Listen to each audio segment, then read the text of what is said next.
Assalomu alaykum. Anglayotganinglar Türmə xatirləri Məhbus ruhlar. Avtori Abduvali Ayub. Qamoqdagi kutilish murosimi. 10-sentabr. Men Lyodavan qamoqxonasiga yo'tkalgan kun Xitoyda o'qituvchilar bayrami edi.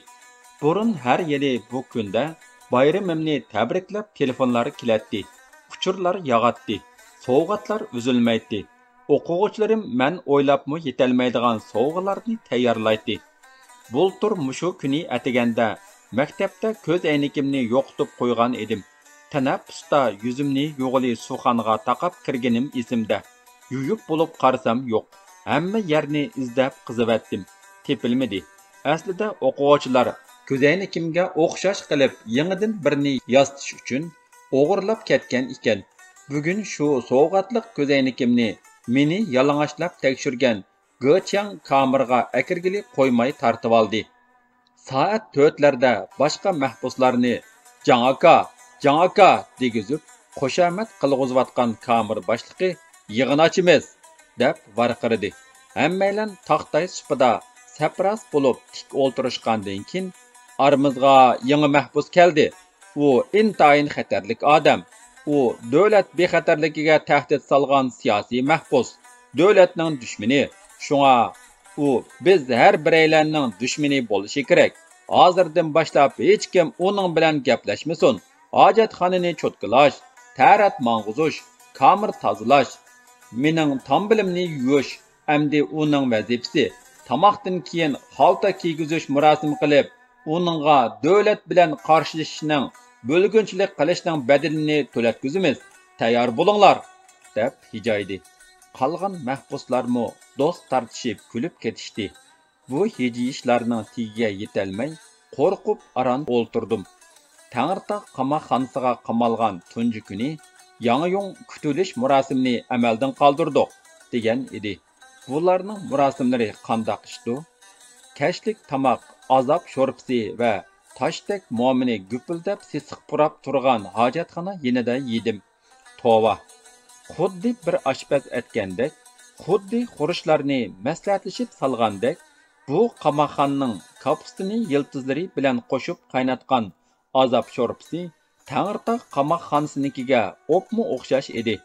Tamoqni yeb bo'lib, qochamni sopun parashki bilan yudim.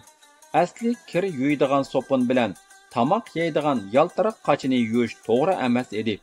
Ammo boshqalarning hammasi shundoq qilgan bo'lg'achqa, tayoq yemaslik uchun shu piti taqlid qildim. Bu yerda tamoqni tarqitadigan vaqt, tamoqdan burun aytiladigan naqsha, tamoqqa o'ltirishdagi tartib hammasi o'xshash ekan. Menga buyurilgani yana shu xolaga eng yaqin yer bo'lgan edi. Birla farq, tamoqdan keyin hammalar qochimizni o'zimiz yuydikanmiz. Bu meni xotirjam qildi. Tamoqda yog'och supa shira o'rinda qo'llaniladi. Hammalar tamoq tarqitish boshlangan vaqtda ikki qator bo'lib, inqilobiy naqshini aytadikanmiz. Ondan hammalar yog'och supining oldida zo'ngziyib tamoq yeydikanmiz. Tamoqdan keyin shirani astoydil pokiz surtdim. Onam kichikimda uxlaydigan yerda nonning uvoqlari qolsa yomon bo'ladi, deb o'rgatgan edi. Ondan polni dasmollab surtgandan keyin Jangning ijozati bilan xolaning yenidagi o'rnimga berib zo'ngzaydim. Bayotin biri ishlarimni nazorat qilib o'ltirgan, ikkinchi o'rinda yotadigan, elila beshimga suv qo'ygan cho'moqchi "Xalta keydirish murosimi boshlandi", deb jakarladi. Mahbus Xitoylar xuddi shuni kutib turishgandek darhol bir qora xaltani hojatxonaga tashlab navbat bilan siyishga boshladi. Ondan ikkisi qo'limni taraqimgacha qayrib tutib turdi. Men nima bo'layotganini anqirib bo'lgacha shipildab suydik eqib turgan qora xaltani beshimga keydirishdi. Suydik chochlarimdan gadinimga, chekamdan ingaklarimga va peshonamdan ko'zlarimga, quloqlarimdan saqib bo'yinlarimga eqib sağuç siyasi jiletkini böl qilavatdi. Ochiq, sisiq puraqdan ichim ilishib, quruq ho'k kelatdi. Ko'zlarimni echishtirayotgan suydikka amalim yo'q edi. Lavlarimga kirib ketayotgan tuzluq ochiq suyuqlikni to'xtamay tukuratdim. Daqiqa ichida yuz bergan bu ishlarga qandaq taqobil turishnimi bilmaydim. Qo'llarim dumbamga qayrilgan bo'lib, tipirlasam teximi ustiga ko'taratdi-da, bu og'riqni teximi ig'irlashtiradi. Tishimni tishlab chidab ketay desammi, tishlarim bir-biriga tegmay, kasıldab ovoz chiqarmoqda edi.